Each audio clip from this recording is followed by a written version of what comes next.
Halo, selamat pagi, Om Min. Apa kabar? Baik kabarnya. Baik ya. Ya.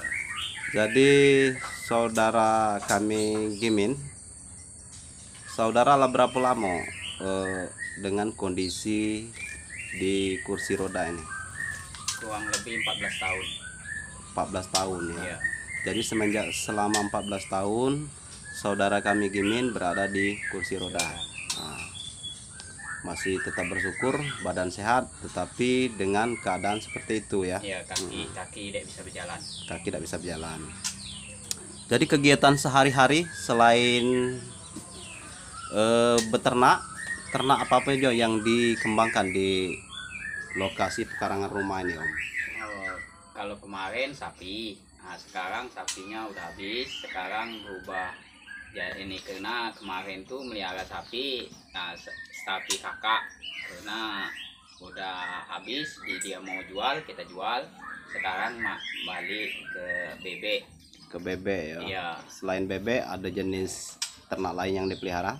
Bebek, ayam dikit, udah itu burung, burung murai batu, itulah ternak kami sekarang.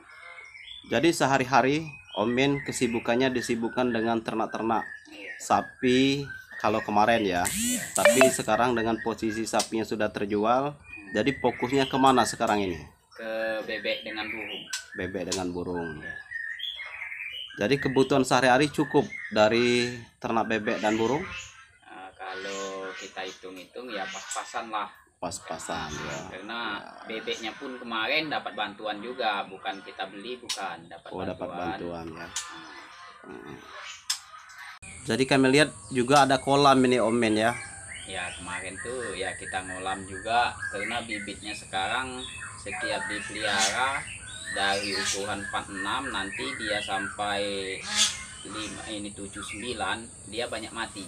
Oh, banyak mati. Nah, jadi itulah sekarang berhenti. Kolam yang di depan rumah ini kita pelihara, adalah 1-2 lah ikannya. Tapi enggak seperti dulu. Kalau dulu 1000 satu kolam. Jadi untuk menghidupi satu orang anak dan seorang istri ya. Iya. Alhamdulillah cukup lah ya. Untuk. Tetapi Om Min tetap semangat. Semangat Betul. Jadi yang paling penting itu semangat, Om Min. 3 kali kau angkat, sekarang baru nyusun sarang lagi. Ya. Jadi harga jual untuk anakan berapa? Kalau umur sebulan setengah itu 1.500. Kalau pastol kita 2,5. Jadi di dalam 1 tahun bisa menghasilkan berapa ekor dalam satu pasang ini? Kalau ini belum bisa kita pastikan, karena baru kemarin bertelur 3 kali. Yang ini nggak tahunya yang lain belum produksi. Kita kan baru melihara ini, belum tahu kita hitungan 1 tahun, belum sampai 1 tahun melihara ini. Ya. Tetapi rasanya sangat menguntungkan. Ya, kalau menguntungkan ya menguntungkan lah kalau itu. Tapi inilah keadaannya, Tuhan itu.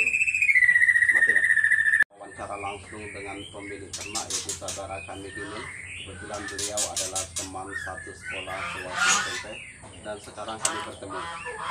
Ketika kami bertemu, beliau menggeluti dunia di bidang peternakan. Ada berbagai macam ternak yang beliau kembangkan, mulai dari sapi. Tapi kebetulan kemarin sapi sudah pada habis karena sudah ditarik oleh sang pemilik, sudah dibagi. Setelah menggeluti ternak sapi, beliau menggeluti ternak-ternak burung, ada bebek, ada ayam, dan ada kolam. Tetapi dengan keterbatasan seperti ini, beliau tetap semangat mengarungi kehidupan ini. Ini ada ternak burung murai ini ya, jenis murai ya. Ada beberapa pasang.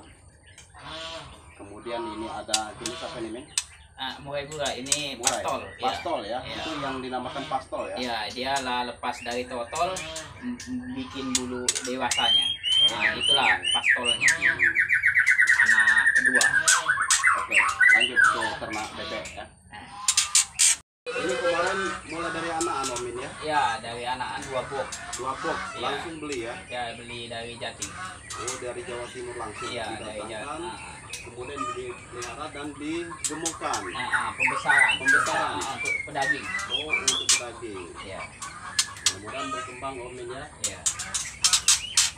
Dari 2 box itu populasi sekitar 200. Ya, 200 sampai dengan saat ini ada yang mati belum? udah 50 ekor mati. 50 ekor mati. Iya, karena terlalu lama di karantina mungkin di pesawat. Oh, di pesawat. Ya, dia dari tanggal 26 dikirim, tanggal 4 sampai ke Bengkulu. Jadi artinya matinya di dalam box.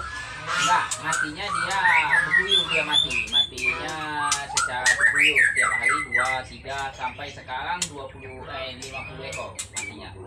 Sekarang kita tinggal 150 ekor ini. 150 ekor. Nah, Baik. Nanti kalau memang ada siapa tahu kan ada semacam donatur untuk mengembangkan ternak sapi, apakah Om Min masih bersedia? masih bersedia kalau Masih ada bersedia. yang mau ibaratnya mau percaya dengan kita Betul. untuk melihara sapi ya masih, karena lokasi sini yang Masih memungkinkan, ya? ya. Oke, ini adalah kandang sapi Ini saudara kandang. kita Gimin. Kandang sapinya di ini.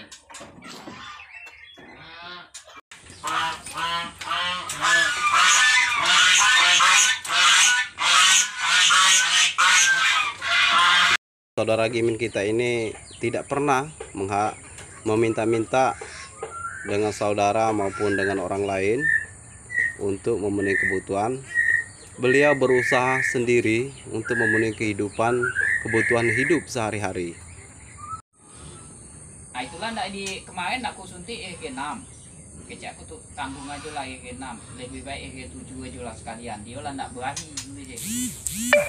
Kita ngindari dia kutuan waktu anjing besar setiap ini apa hamil pasti kutunya penuh. Itu kemarin penuh hitam galu.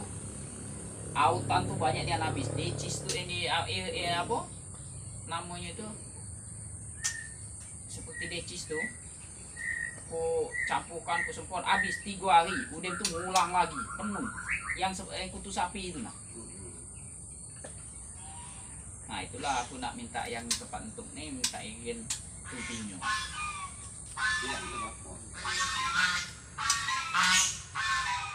Wah, satu aja nggak habis-habis, aku mau 2. Punya 1 istri dan 1 orang anak. Iya. Kebetulan si Samuel sekarang udah SMP kelas 2. kelas 2. Iya. Bersyukur dikasih 1 orang putra. Iya. Tetapi sejak artinya Samuel masih dalam kandungan. Enggak, udah 5 bulan dia. 5 bulan. 5 bulan kami jatuh dari mobil. Udah itu dapat musibah seperti inilah, nggak bisa berjalan.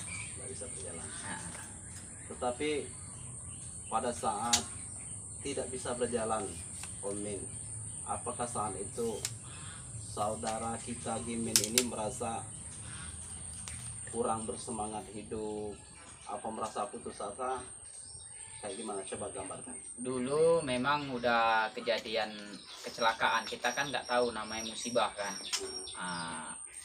Orang rumah pun bilang waktu itu kami agak demam, jangan naik di belakang, pakailah motor aja kalau nggak naik ke depan mobil itu katanya.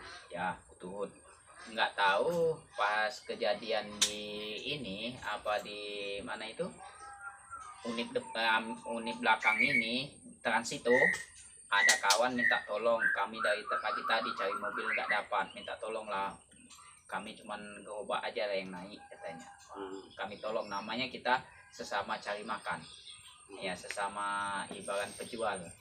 Nggak taunya kita tolong itu, udah aku bilang dengan supir udah berangkatlah. Aku masih lupa yang diomongkan istriku tadi, aku tetap naik di belakang gara-gara udah naikkan barang orang teman tuh tadi.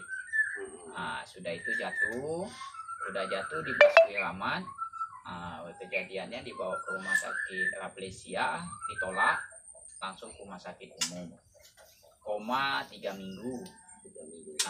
Udah koma 3 minggu, pas itu katanya bangunlah kau ini udah siang tidur terus. Enggak, barusan aku nih tidur. Udah 3 kali aku suruh bangunlah. Aku bilang, kok aku nih di rumah sakit, ada apa aku nih di rumah sakit, aku bilang. Oh, nggak tahu kata adikku. Nggak tahu. Ah, udah itu adikku ini nelpon supir mobil itu, udah itu kakakku, adikku di teleponnya semua kumpul lah di rumah sakit. Aku bilang setelah dia nelpon, aku bilang kakiku ini nggak mau bergerak, ada impus di kakiku. Aku jatuhkan dari tempat tidur, jatuh. Sudah itu nggak mau jalan lah, divonis dengan dokter itu lumpuh. Karena aku dulu mau miring aja didorong dengan orang rumah, diganjal dengan bantal dulu. Setelah itu lah bosan aku di rumah sakit, kenailah leukobitus. Di dekat pembuangan air besar itu ada sepsak piring. Dibawa lagi ke rumah sakit dengan kakakku dari Medan. Kakakku pulang udah 1 bulan ke Bengkulu, bawa lagi ke rumah sakit, diobati. Tinggallah 2 jari, 1 tahun aku ngobatnya di rumah. Namanya aku bosan di rumah sakit. Dari sebesar piring itu dikasih C2O, diguntingin dengan susternya itu, ada 1 mangkok, itulah sebesar piring besarnya. Sekarang udah habis, tinggallah 2 jari. 1 tahun aku ngobatinya di rumah. Setelah itu pas ngobatin di rumah sih itulah aku putus asa. Kakiku nggak mau berjalan, anakku masih kecil, gimana aku hidupi anak dengan istri. Terus didoakan dengan teman-teman, dengan saudara-saudara, adalah semangat. Sampai sekarang lah, ini kita jangan sampai putus asa. Kalau kita dapat musibah, itu udah takdir. Jangan kita mencari musibah. Itu musibah tidak kita duga pasti ada. Kita sehat, belum tahu perjalanan kita, apa kecelakaan di situ, apa kecelakaan di sini, kan kita nggak tahu. Itulah kita harus semangat. Itulah dari mulai sadar aku udah 1 tahun aku baru sadar. Aku bilang aku mau dulu aku masih numpang dengan adikku makan. Keluargaku 3 orang minta makan dengan adikku. Udah itu pas sudah 1 tahun aku berpikir aku nggak mau lagi makan tempatmu, aku mau hidup mandiri. Gimana caraku aku biarpun sakit aku bisa hidupi anak dan istriku. Itulah aku terus berusaha. Usuhulah temanku yang lakto sawahku, udah itu kutanam